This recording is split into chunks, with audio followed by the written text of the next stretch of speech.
So speaking about practice, and you know, getting your vagina ready, and you had Mhm. just mentioned this before, perineal massage. So can you tell Mhm. us what perineal massage is? Because I know when I speak and I recommend that my clients do, they're like, I have never heard of that. Yeah, So let's get totally. into that because I think it's so important. And I did this with both my first and second baby, and it definitely helped with learning how to cope with the sensations down there, as well as how to tap into that breathing. So tell us all about Yeah. perineal massage.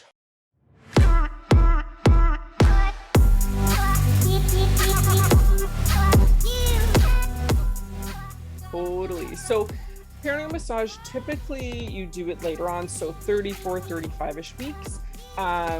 Oftentimes, even a few times a week, you do not need to do it every day. There's different ways you can do it. Some people feel they can reach this I area to couldn't do do it.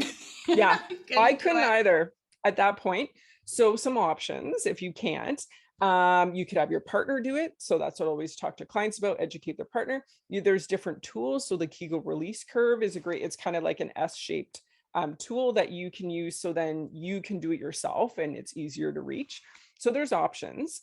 And the most recent research showed it can decrease the risk of severe tears, episiotomies, as well as shorten the second stage of labor, so the pushing stage, which is great, but also help decrease the risk of postpartum perineum pain, so pain in this area after baby comes, and decrease the risk of fecal incontinence, so that's leaking stool after. Oh, So okay.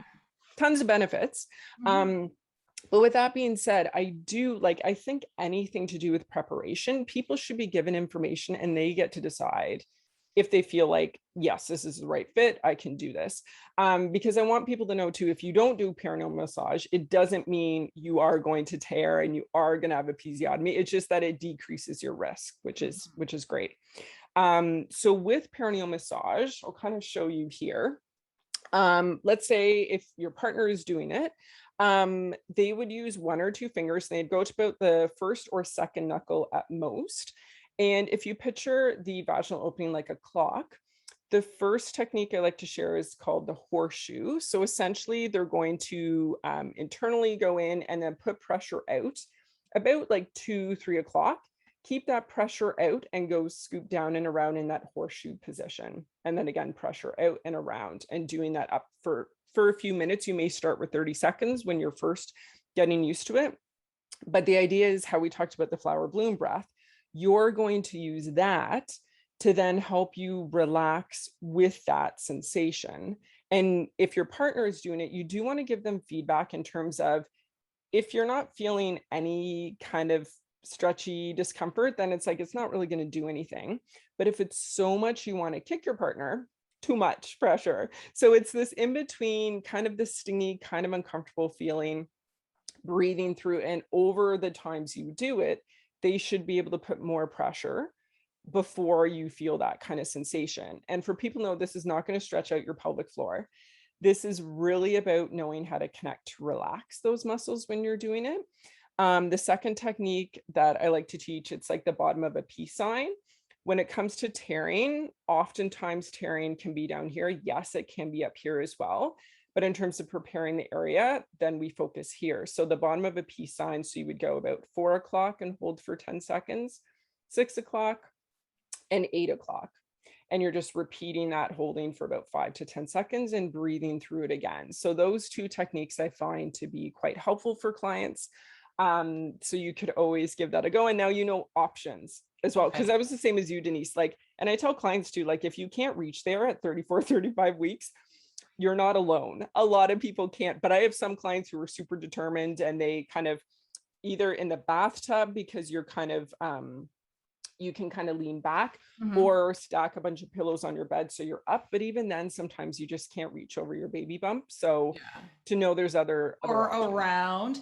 or You know, around. my Exactly. Yeah. husband did it this way. So both Yep. fingers in Yep. a U. And I want to just tell everybody that yes, it was definitely uncomfortable. I think we Mm-hmm. probably did it every other day. Yep. Definitely uncomfortable. Um, but as time went on, he could tell, oh, I have much more, what's the word? Like I had a reduced sensation to it. I was used to it. Yeah. I knew how to breathe through it. I'm Yeah. like, yes, if this is, I guess, simulating the ring of fire, right? How Mhm. it's going to feel. And then I started, Mhm. learning how to breathe and relax the pelvic floor and just, okay, I know how to deal with this sensation that's not very comfortable at Yeah. all. I'm ready for this. So I'm glad Totally. you showed that because Mhm. 8 years ago, it was here's a little handout on Yeah. a paper. Oh, really? Okay, I'm supposed to do that by So myself. So, um, totally. definitely Yeah. helpful. However, I do want to also point Mhm. out that it's not 100% going to decrease episiotomy or Mhm. tearing. I did have a small tear Mhm. with my first baby. My second Mhm. baby, I didn't. And I didn't do as much perineal massage. So Mhm. go figure. Yeah, totally. And that's what I always tell people. It's like it doesn't guarantee. But it's also, I find, which they of course have not researched, is the mental prep. Because I have some clients who, with their first baby, they had a fourth degree tear or they had an episiotomy, and they had worked on all the tissue in that, so it wasn't an issue in terms of the flexibility, but it was almost a mental thing that the perineal massage helped them, for them to feel themselves or their partner to feel like, yes, I can relax into this sensation, and Mhm. yes, this tissue is okay. So it can be reaffirming that way for people who've had an experience previously with tearings or episiotomies going into another birth. Right. And at what Mhm. week did you say you start this? Yeah, typically 34, 35 weeks Okay. is pretty much the norm with it. Right. And Yeah. what kind of oil can you use for or Yeah. lubricant for this? Yeah, it's a great question. So I tell people it's really individual. So I often find people at this point in pregnancy have a lot of natural lubricant going on. Okay. So I tell people, like, sometimes you may find you don't even want to add anything. So to know that's always an option.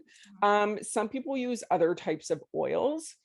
When it comes to coconut oil, there is like this idea around it that it could affect the pH internally. So it is one of those things, it could be better to use more of a natural or like a lubricant. Sliquid is a great one in general that I often will recommend. So you could actually use that during the massage as well, if you feel like you need more lubrication in the area. Right. Great. Can you tell us about your bump to birth course and method that you Yeah. have? Yeah, totally. So I created the Bump to Birth method. It's an online program. You do it from the comfort at your home at your own pace. And really, it's around giving you guidance to have less pain and pelvic floor symptoms in pregnancy, mentally and physically prepare for labor and pushing, including minimizing tearing, also key strategies for your partner to support you during birth, and how to navigate your postpartum recovery. So it really goes through pregnancy, birth, and postpartum recovery. I really felt strongly it needed to include all of those pieces because there's often, with a lot of prenatal courses, it's just birth.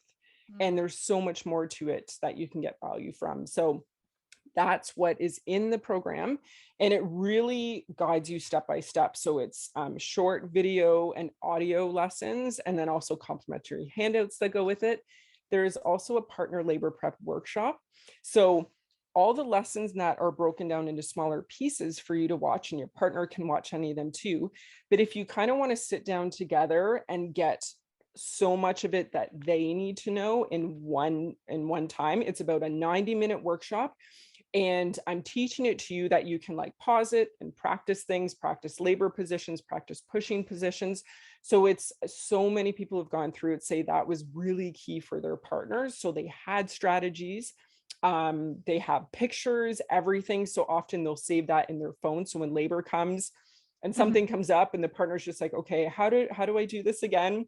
Right. So it really helps both of you feel prepared, but also the key things around, like, so many people, as you know, Denise, go through leaking pee, different types of pain, prolapse symptoms within pregnancy.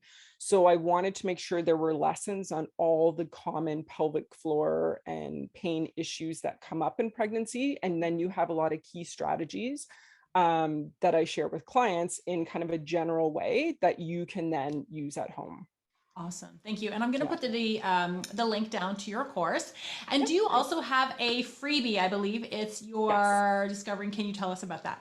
Yes. So in this, so it's a free guide, and it walks you through in terms of, discovering how to connect with your pelvic floor in pregnancy. So it walks you through that core canister breath, the flower bloom breath, and how to use that within pregnancy. So it's a nice kind of easy, quick way to review some of the stuff we talked about and also have it in written form. So you can definitely grab that as well.